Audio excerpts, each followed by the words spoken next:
technique du clonage, c'est exactement la même, quelles que soient les espèces. Il n'y a rien qui change. Même pour les humains. On pourra en parler, mais les humains sont plus faciles à cloner que les chiens. Mais je croyais qu'on n'avait jamais cloné d'humains, mais on va...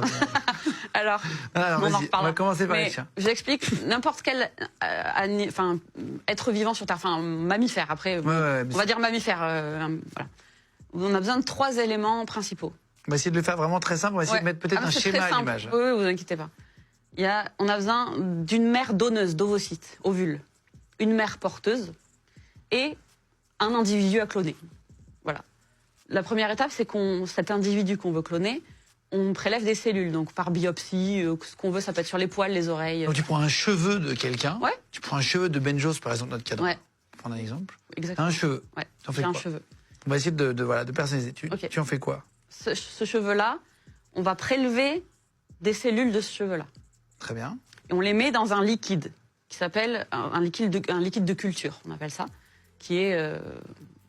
il y a des hormones de croissance, des acides aminés. Son rôle, c'est de préserver les cellules le mieux possible et de les faire se reproduire, se diviser. Se multiplier. Donc ensuite, on observe au microscope, on sélectionne un certain nombre de cellules qui ont l'air en bonne santé, qui sont bien formées, où on dit, avec celle-là, on peut travailler. Voilà, on les met de côté une fois qu'on a ça.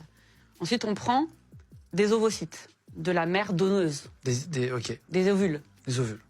Voilà. Donc vous savez, à l'intérieur d'une ovule, c'est une cellule comme une autre, une ovocyte. Donc à l'intérieur, il y a un noyau. Et à l'intérieur de ce noyau, il y a le code génétique. Donc un demi-code génétique qui correspond au code génétique de la maman et qui attend le spermatozoïde qui va amener la deuxième moitié. Donc il y a la moitié des chromosomes dans le... Voilà. Donc ensuite, on enlève le noyau de cet ovocyte. Ça s'appelle l'énucléation. Dans un microscope, on aspire, c'est très sympa à voir, on aspire juste le noyau. Du coup, on a une ovocyte vide. Ensuite, on prend les cellules qu'on a mis en culture, voilà. On sélectionne toutes celles qui sont en bonne santé. Donc après, imaginons, on a fait le même processus sur 10 ovules et on a 10 cellules sélectionnées qui ont l'air en bonne forme. On prend ces cellules-là et on les met à l'intérieur de l'ovule vide. Donc du coup, les cellules, pareil, à l'intérieur, elles ont un noyau qui contient un code génétique complet cette fois-ci, qui vient de l'individu qu'on veut cloner. Donc on met une cellule qui contient un noyau avec un code génétique complet dans l'ovocyte. Et avec un choc électrique, cette étape s'appelle la fusion. Avec un choc électrique, en fait, on fusionne l'ovocyte avec cette cellule-là. Putain, c'est précis. Hein. Ouais. Du coup, en fait, on obtient un ovocyte avec, à l'intérieur, un code génétique complet, donc un embryon. Bah. Et donc cet embryon-là, on le remet dans ce liquide de culture. Et là, on le laisse faire les premières étapes de division cellulaire, c'est-à-dire que n'importe quelle espèce, c'est le même...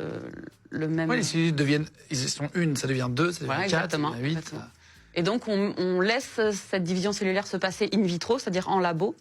Et une fois qu'on voit qu'on a, par exemple, 10 embryons comme ça qui se développent bien, la division cellulaire, elle avance dans un rythme normal, etc. On prend ces embryons et on les implante dans l'utérus d'une mère porteuse.